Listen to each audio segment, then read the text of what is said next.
Si ta zbulojmë se kush na ka bërë sehir, pra kush na ka bërë magji?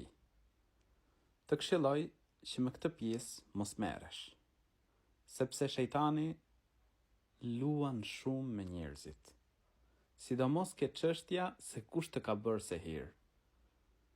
Ndoshta personin të cilin t'i akuzon, ose magjistari të gënjen për të, mund t'jetë njeriu më i pastër. Mund t'jetë njeriu që nuk ka lidhje fare me magjin.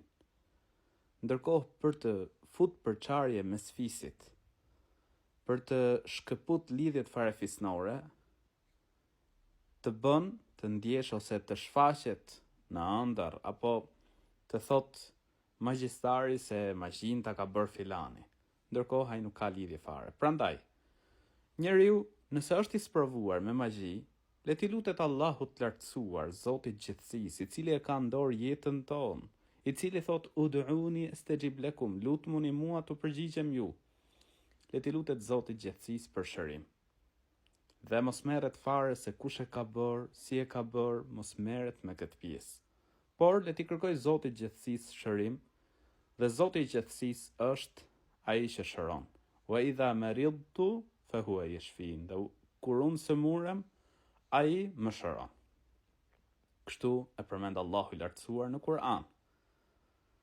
Prandaj, ajo që mund të bësh është falja e namazit, është mburoja më e mirë. Leximi i Kur'anit, bërja e dhikrit të mëngjesit dhe të mbrëmjes. Çdo mëngjes, çdo mbrëmje, lexoja ajetin Kursi. Lexoj 3 suret e fundit të Kur'anit. Allahu i lartësuar të ruan dhe të mbron.